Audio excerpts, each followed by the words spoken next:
Welcome to the first out of 6 programs brought to you by the West Springfield Garden Club. Today with me is Charlotte Pasquarella, the president of the West Springfield Garden Club. Now, Charlotte, it's under my understanding that you guys are excited about our upcoming plant sale because of renovations of the new greenhouse. Thank you for letting us be here to talk about that, because we have so much more planting space now. We can grow in the new renovated greenhouse. We can grow more of what our customers like, because sometimes we actually sell out at our plant sale, and we can plant more variety. So we're having fun experimenting with some new plantings. Wonderful. So what are you guys going to be showing us today? Well, it's a little early to be thinking about doing anything in the garden, except perhaps pansies. You know, the power of pansies. Power of pansies. The power of pansies. This is something that gardeners can be working with now, but you really have to wait until about late May before you start actually putting something together. And putting something together for us today is to show you wonderful 3-element planting called a thriller, a filler, and a spiller that you can put in front of your property because it's great curb appeal. So Charlotte Fields of Western Growers and Dottie Gomez, who is a member of our garden club, are going to be here to demonstrate that project to you. Great. Now, what is the relationship between Western Growers and the West Springfield Garden Club? Well, you're looking at part of it right here. Everything that you're seeing here has been lent to us in order to do this program with you from Western Growers. Western Growers is just down the street at 45 Piper Cross Road. So I could throw a rock and hit it from here. Yes, you right would. There, but yeah. Paul and Sandy wouldn't be happy. No, they would. Okay. Not that I would try to do that. Yeah. Well, Paul and Sandy started the business 30 plus years ago. However, which is wholesale. The retail part of the business was just 7 years ago, and that's when we got involved. So the garden club goes to them for our soil, for the kinds of plants that they might have that we can't grow in our greenhouse. They're there for our members. Our members can go down with a problem. They're only too happy to stop and give their advice. So it's a wonderful symbiotic relationship. And Charlotte Fields works for them, and she's going to be here to demonstrate this great project. Another Charlotte in the studio? Yes! And Dottie, we can't forget Dottie. And Dottie, yes. And here they are. Welcome back. We're with Charlotte and Dottie.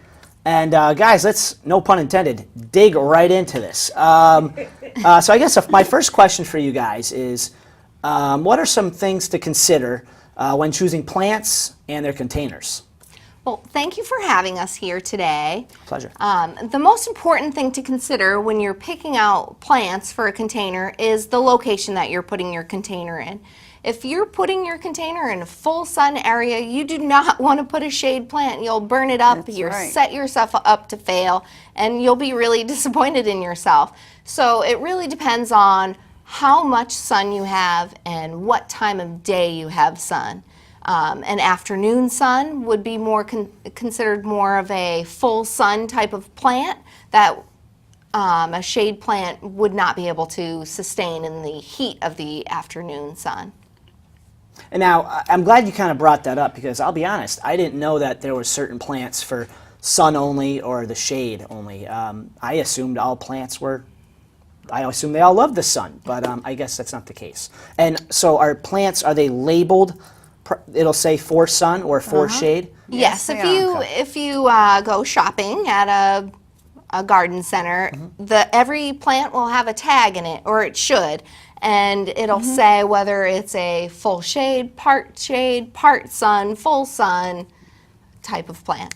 And hopefully you will be able to ask someone if there are no tags. Right, exactly. Right. And Dottie, why did you bring the plants that you brought in today? Well, I had a very large tree out front of my house, which has a lot of sun out front, and I had the tree removed, and it left a large stump. And I went down to Western Growers, and Paul Seymour suggested I get a lightweight, big planter. And so that's what I did. I want to have it put out on the stump. Very nice, very nice. And I guess we can kind of get right into it. Planting tips. I know we have a couple different types of containers here today. Yes. We do. We have a self-watering container with a... I'll go grab that, yeah. Thank you. All right. This is an example of a single plant planting. This is a calibrachoa, which is a cascading plant, similar to a petunia or also a scavola you could do. This is something that would be for a full sun area. This is a self-watering pot, so it has a reservoir at the bottom, which it's good for if you're going away on vacation for a weekend or something. You'll be able to water your plant heavily, and it'll store water so that while you're gone, you won't necessarily lose your plant.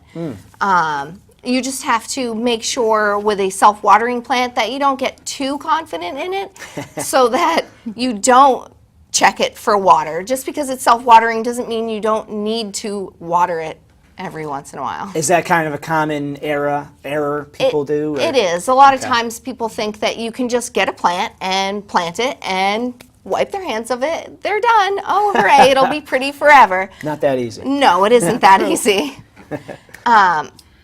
I can move this out of your way, sure. Yes, thank and you. onto the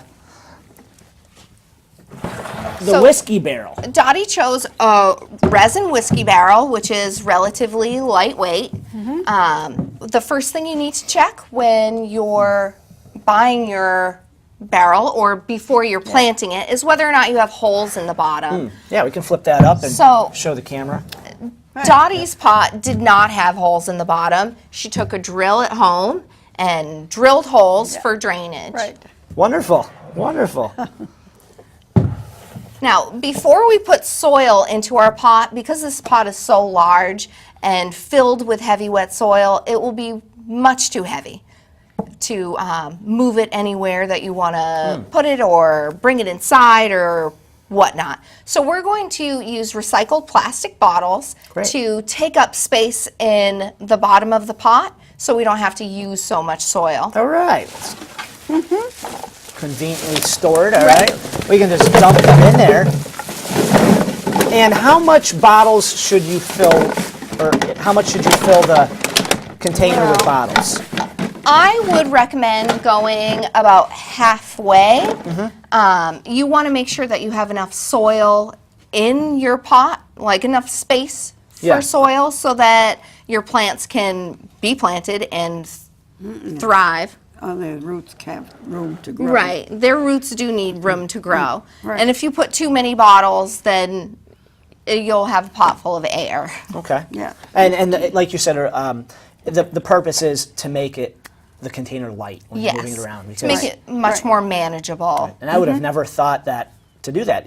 I would have thought, oh, the roots are gonna hit the bottles and it's gonna be a nice Right. one. But that's okay. Some people use packing peanuts, which are also another lightweight option. Just when you're cleaning up in the fall and you're emptying out your barrel, Right. the packing peanuts are a little harder to kind of sift out of the soil, and Right. whereas the plastic bottles, I'm pretty sure you can still recycle them. Right, right. And they don't absorb as much water as Right. the packing peanuts. So, all right, so I guess we can get down and dirty and start Okay. filling in that soil.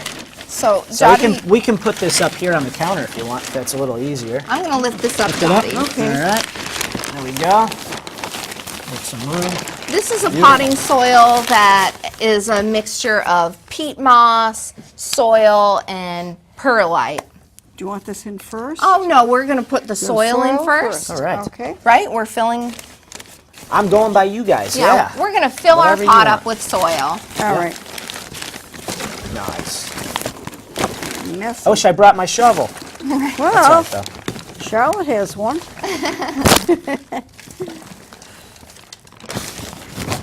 So how much soil are you supposed to put in? I would recommend putting about an inch below the rim of your pot. When you fill your pot with soil, you're going to want to water it to make sure that it's wet, and some of it will settle, so you might have to add more soil to the top of your pot Okay. afterwards. Very good. All right. It's got a rich aroma to it, I guess. What's the white? The white is perlite. And what does that do? Is it like a preservative or? Thank you for asking. I do not know. Oh, okay. I'm sure it's like a nutrient or something. It's I'm something not good, right? Yes. This has peat moss in it, which is an organic material. Very nice. And Dottie, are we going to use all of this soil? I 'Cause believe can we dump are. it in. I think We can dump it in I if you think want. the rest of the soil will fit. So All right. Yeah. we'll Can help we'll you out heave it there. in. I feel bad. You're doing all the work. Oh, that's all right. Dottie, would you like me to lift the bag for you? And I'll No, I was wondering, you mean dump it in? dump it in. Sure, we can Okay. always Why take not? out. Is it We heavy? can always take out It's if you not. don't, but that's a lot All you right. dump it in. And you Right. just tell me I how would much. say don't overfill it Yeah. because we don't want a mess. No. This, I suppose we should have put our gloves on. That's all right. They're washable hands. Washable going? hands. Oh, Yeah, you guys we're- got. Oh, yes. We're gonna keep going. Awesome. Yeah, I'll just hold the bag up. That should be appropriate. Awesome. All right, we'll put that back down underneath there. It wouldn't be a planting show if we didn't get dirty. Right. Here, I'm gonna just. I Well, suppose that's we all are right. digging right in. We are digging right in. All right, and I'll just add that in as a topping. So before we put our plants in, we're going to use a granule slow release fertilizer. This is an Osmocote. You can use anything of the of comparable. Uh-huh. So we're going to sprinkle it over the top. Ooh. And now we're going to get our plants in there. And how much should you put in there? Just enough to kind of go all the way around, and then. I typically do a sprinkle. I suppose there's probably directions on the package for whichever variety of granule fertilizer you're using. I like to just go with it sometimes, though. Right. Sure. So first we're going to start with the middle. We're going to put our thriller in. Your thriller, Not the Michael Jackson album, right? no, it's Okay. not. Okay. Although that would be very interesting. Yeah. So I can hold something too. Dottie chose a blue forget-me-not for the thriller. Your thriller should be the tallest plant in your pot. Okay. And why is it called Thriller? You want something that's going to be flashy and bold. Catch your eye. Yes, Nice. catch Right. your eye. Makes So, sense. Okay. One. yeah, Dottie's going to plant this right in the center. Before you put it in, you're going to use your hands, or you can use a hand rake and rough up the roots of the And that's with your plant. hand, right? You Yeah. that's roughing up the roots, just And kind of that's- loosening them. Excuse me, loosening them up. That's so if your plant is root bound in the pot, the roots won't keep growing around that one cylindrical spot that they okay. were in the pot. They'll start going out and allowing them to reach into the soil to get the water they need and the nutrients. Right. Okay. So our second step would be the filler, and Dottie has picked yellow and orange marigolds. Great colors for the season. I believe you want them one every yeah, other. Yeah. So we're going to Alternate colors. gonna lay yes, them here. alternate would be I'm the just going to word. lay them here for you, okay? Oh, okay. Very nice. Can I do one? Please do. So just rough up the roots. Where do right next to? Oh yes, because this Yeah. is the filler. All right. As long as you're planting appropriate plants Yep. for the location that you have, you can't really. You're not going to screw it up. Right. Don't be afraid to be bold and Got an orange. try eye. new things. Cool. He Right? doesn't know what he's doing. I know. Correct me if Simple. I'm wrong. Yeah. So keep I it. say just There's a lot of, Shove them in there. Okay. there's buds in these. There's going to be more. Oh, on- nice. On the little plants. that The one great right thing there. about annuals is that they will bloom all summer. Nice. The end of May all the way through till we Oh, we got a ton freeze over. We do have a ton All more. right, I'm gonna We have Just a lot go here, at it. huh? Fill it all in. Yeah, we do. Typically, if we weren't in a studio, I would suggest watering your soiled pot before you put your plants in. Okay. That way you make sure that there is enough water in your pot.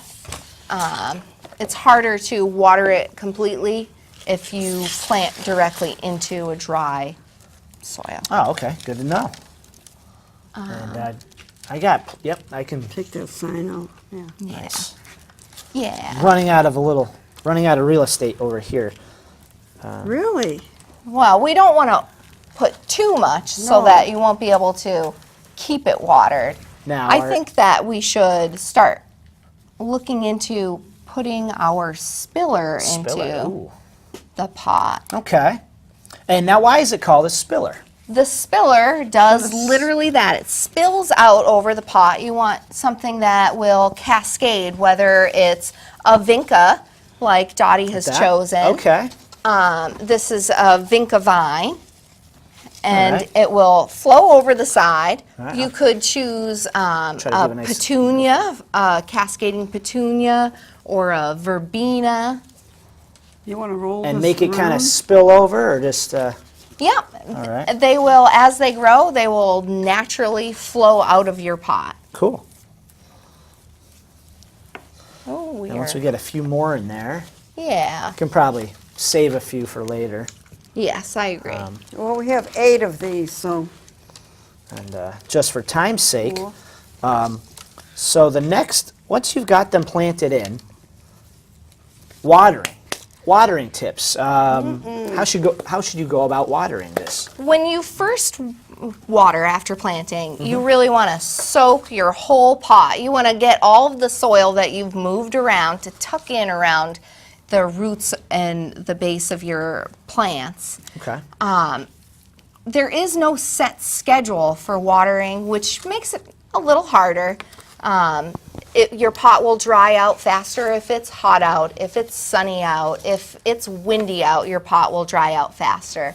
So what you really need to do is check your plant. Get your hands into the soil and kind of check to see if your soil is damp or if it's dry, and water as needed. And how do you know if you're watering your plant too much or too little?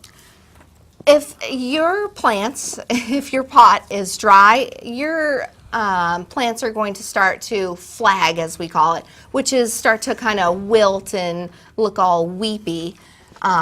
If you are overwatering your plants will also start to wilt, but they'll also yellow some as well.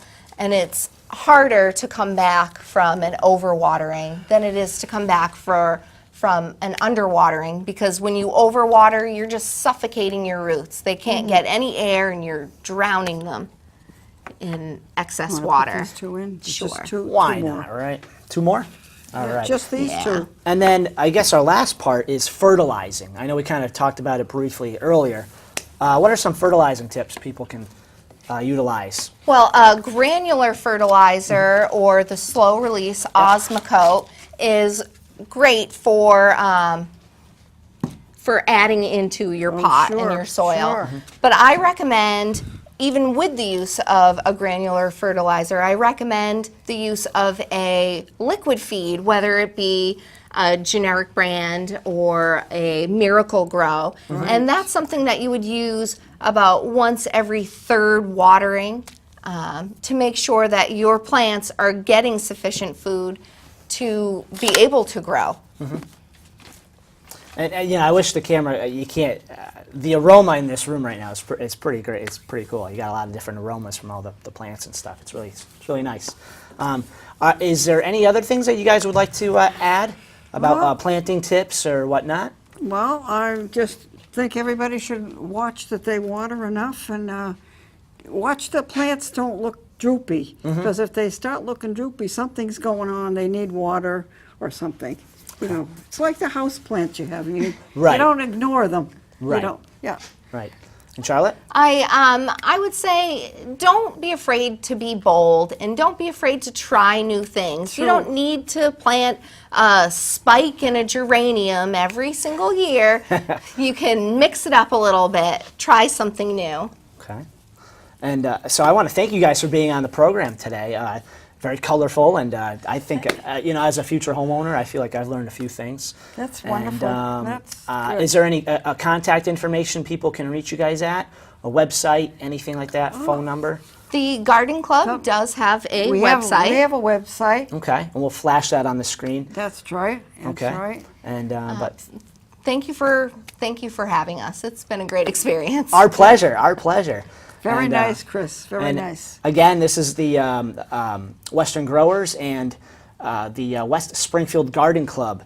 This is part 1 out of 6 programs that we'll be All right. delivering to you about planting tips and whatnot through the spring and summer seasons. So until next time, we thank you for watching, and we hope to see you again soon. Charlotte, you're back.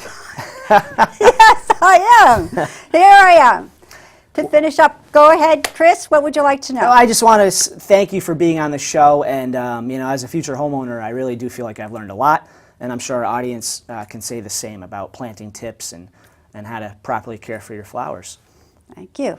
Well, we're going to come back if you don't mind. We'd love to return to the studio and have some other Garden Club members who are going to be sharing with you and your audience our best, not planting tips like we did today, but tools and ideas. So what I brought to today to very quickly show you something we might be doing, and we'd love you to have us back. Sure. So- Yep.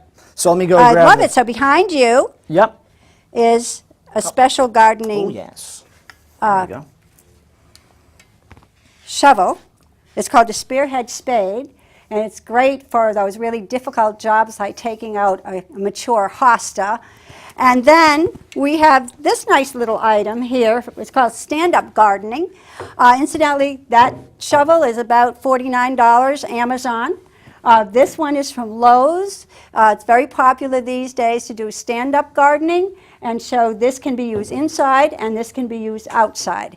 So we will talk more about that next time we come, along with a lot of other ideas. Wonderful. Well, I look forward to having it, and I look forward to having you guys on for our next For segment. your next segment, and I'd like to give you a little tease. The third segment we would like to do on Garden Club history. Ooh, all right. Looking forward to it. Thank you very much, everyone. Thank you, Chris.